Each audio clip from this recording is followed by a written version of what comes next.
Oke. Bismillahirrahmanirrahim. Assalamualaikum warahmatullahi wabarakatuh. Perkenalkan, nama saya Sri Indah Lestari dan rekan saya Aulia Jaskia. Di sini kami akan memaparkan tugas ecotourism and sustainable tourism.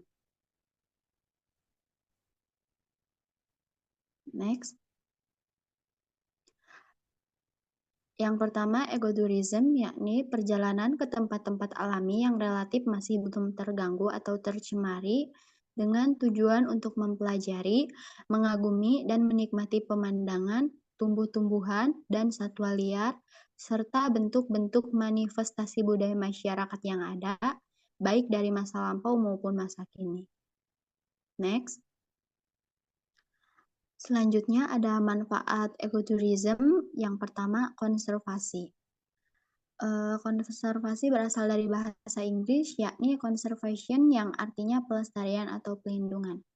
Wisata berkorelasi positif dengan konservasi berarti memberikan insentif ekonomi yang efektif untuk melestarikan, meningkatkan keanekaragaman hayati budaya, melindungi warisan alam serta budaya di planet bumi.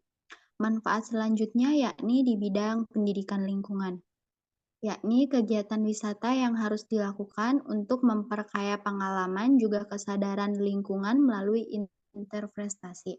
Maksudnya adalah memberikan pendapat atau gagasan kesan maupun pandangan secara teoritis atau berdasarkan pola pikir yang mendasar.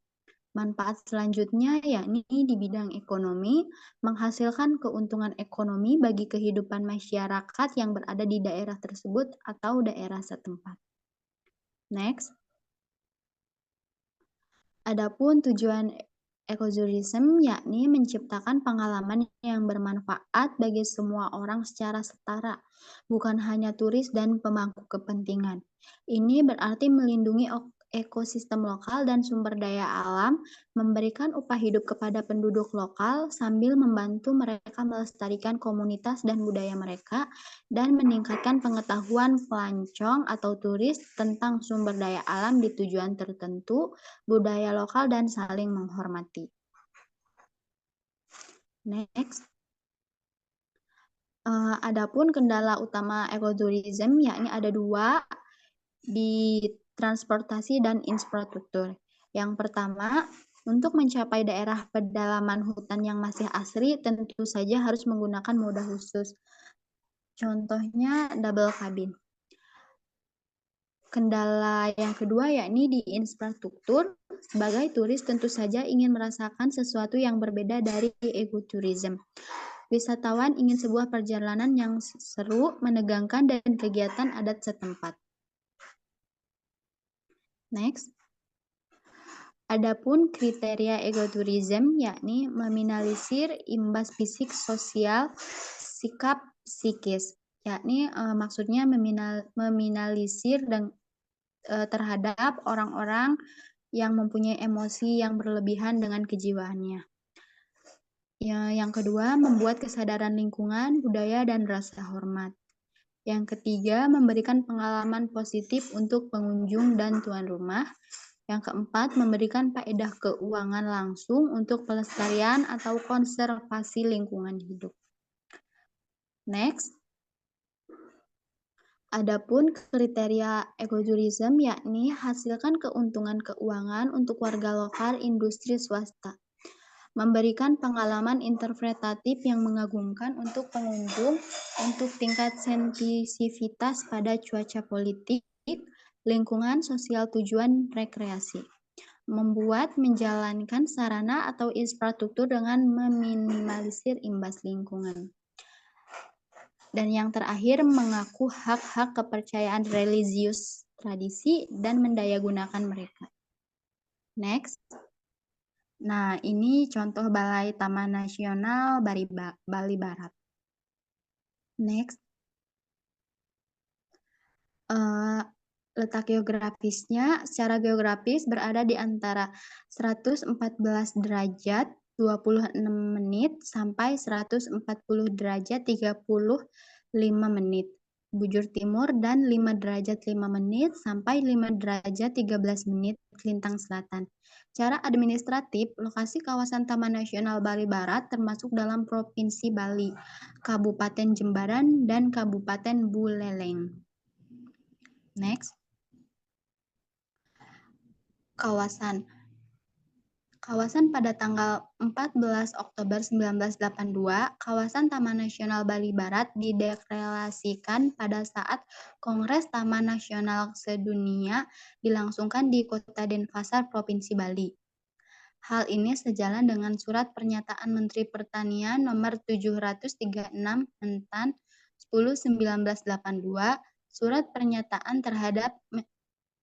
pernyataan tersebut menjelaskan bahwa kawasan dengan luas 77.727 yang terdiri dari cagar alam seluas 2.250 hektar, Stuaka Marga Satwa Bali Barat seluas 19.558,5 hektar, hutan lindung seluas 55.312,5 hektar, serta wilayah perairan pantai seluas 6.280 hektar menjadi Taman Nasional Bali Barat. Next, Awal. Lalu di sini ada objek daya tarik wisata. Objek daya wisata di sini objek wisata Taman Nasional Bali Barat di Gerogak, Buleleng, Bali merupakan tempat wisata yang harus Anda kunjungi karena pesona keindahannya tidak ada duanya. Penduduk lokal daerah objek wisata Taman Nasional Bali Barat di Gerogak, Buleleng, Bali juga sangat ramah terutama terhadap wisatawan lokal maupun asing. Kota Buleleng juga terkenal akan objek wisata Taman Nasional Bali Barat di Gerogak, Buleleng, Bali yang sangat menarik untuk dikunjungi. Lalu, objek wisata Taman Nasional Bali Barat di Gerogak, Buleleng, Bali dengan luas 77.000 hektar atau sekitar 10% luas daratan Bali. Taman Nasional ini merupakan salah satu kawasan pelestarian alam di Bali yang memiliki ekosistem asli dengan berbagai jenis tumbuhan dan binatang sehingga sangat cocok untuk wisata alam atau ekowisata untuk liburan keluarga. Di sini ada keunikan dalam Taman Nasional Bali Barat mempunyai potensi yang khas, yaitu adanya spesies jalak Bali yang merupakan spesies burung terlangka di dunia.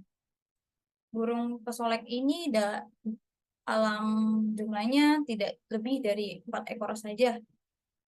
Beberapa potensi sumber daya alam lainnya yang menarik bagi penelitian dan rekreasi diantaranya satwa banteng, hutan alami murni, sauk kecik, hutan mangrove, biota laut, sumber air panas alami, panorama alam hutan, dan pantai serta subjek peninggalan budayanya. Lalu di sini ada analisis ekowisata Taman Nasional Bali Barat. Yang pertama ada jenis ekowisata. Taman Nasional ini juga merupakan rumah bagi beberapa jenis flora yang terancam punah seperti Petrospermum diversifolium, Antidesma, Bunius, Lagerstromia, Speciosa, dan lain-lainnya. Lalu di sini ada aktivitas wisata. Yang pertama ada jungle trekking dan bird watching. Aktivitas wisata yang sering dilakukan oleh para wisatawan yang mengunjungi Taman Nasional Bali Barat. Lalu ada atraksi wisata, tempat yang populer bagi penduduk setempat dan wisata yang ingin menyelam atau berbagai eksplorasi ikan dan terumbu karangnya. Lalu di sini ada akomodasi dari Taman Nasional Bali Barat. Di sana terdapat beberapa penginapan dari hotel sampai ke homestay. Lalu ada amenities di Taman Nasional Bali Barat. Ada pusat informasi, pondok, rumah makan, perahu motor, menara pengamatan, wisata cinta alam, penangkaran jalak Bali, tempat untuk berkemah, lalu ada peralatan menyelam sebagai yang dapat kamu nikmati jika mengunjungi Taman Nasional Bali Barat. Lalu ada analisis aksesibilitas yang berada di Taman Nasional Bali Barat.